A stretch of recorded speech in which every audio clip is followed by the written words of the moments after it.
வணக்கம்மா.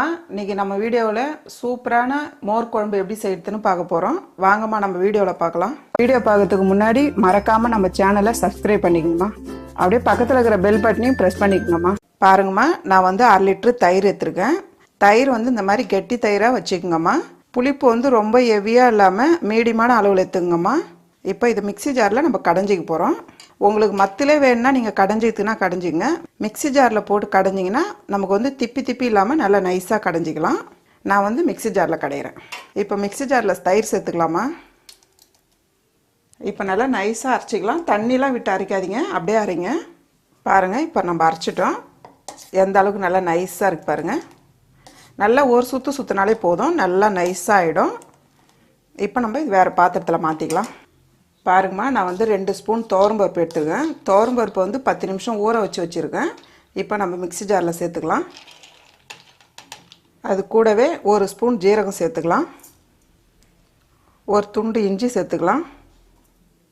ஒரு துண்டு இஞ்சி பொடியை கட் பண்ணியிருக்கேன். 3 பச்சை மிளகாய் 2 கட் பண்ணி வச்சுருக்கேன். இப்போ இதையும் நல்லா பேஸ்ட் பண்ணி நைஸாக அரைச்சிக்க போகிறோமா. கொஞ்சம் தண்ணி விட்டு அரைச்சிக்குங்க. பாருங்கம்மா, நல்லா நைஸாக பேஸ்ட் ஆகிடுச்சு பாருங்கள். இந்த அளவுக்கு நல்லா பேஸ்ட் பண்ணிடணும். அதாவது துவரம்பருப்பு நல்லா 10 நிமிஷம் ஊற வச்சிங்கன்னா உங்களுக்கு இந்த அளவுக்கு நல்லா பேஸ்ட் ஆகிடும். இப்போ நம்ம அரைச்சி வச்சுக்கிற அந்த தயிர் கூட இந்த பேஸ்ட்டை சேர்த்துக்கலாம். இப்போ ஜார் கழுவி ஊற்றிக்குங்க. மோர் குழம்பு ரொம்ப திக்காக வைக்காதீங்கம்மா. ஓரளவுக்கு மீடியமாக இருக்கணும். கொதிச்சுதுன்னா ரொம்ப திக்காகிடும். நல்லா மிக்ஸ் பண்ணிக்கோங்க. இதிலே தேவையான உப்பு சேர்த்துட்றேன்.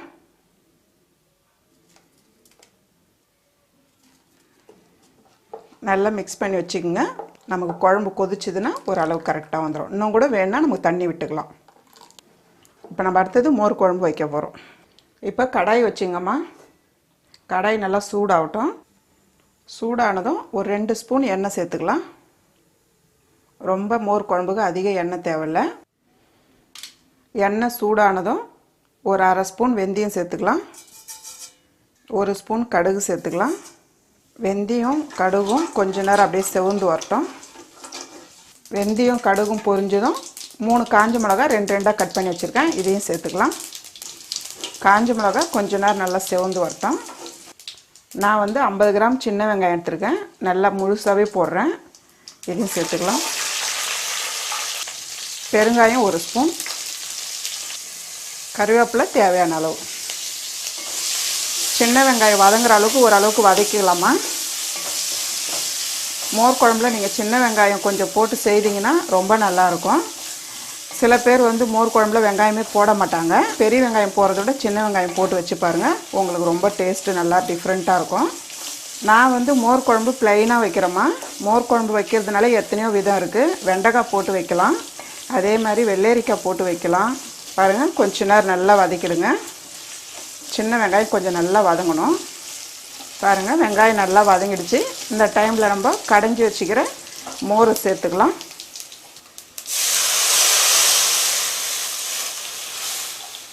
கொஞ்சம் தண்ணி விட்டு கழுவி ஊற்றிங்கம்மா.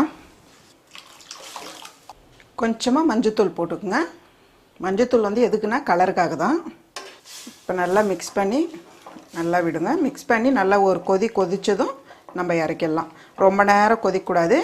துவரம்பருப்பு ஜீரகம்லாம் நம்ம பச்சையாக போட்டிருக்கோம், பச்சை மிளகாலாம். அந்த பச்சை ஸ்மெல் போகிற அளவுக்கு நல்லா ஒரு 2 கொதிச்சதுன்னா போதும், நம்ம இறக்கிடலாம். ஒரு 2 நிமிஷம் நம்ம மூடி வைக்கலாம். பாருங்கம்மா, 2 நிமிஷம் ஆயிடுச்சு. நம்ம பார்க்கலாம். பாருங்கள், நல்லா கொதிக்குது. நீங்கள் 2 நிமிஷம் மூடி வச்சுட்டு கிளறி விடாமல் விடாதீங்க.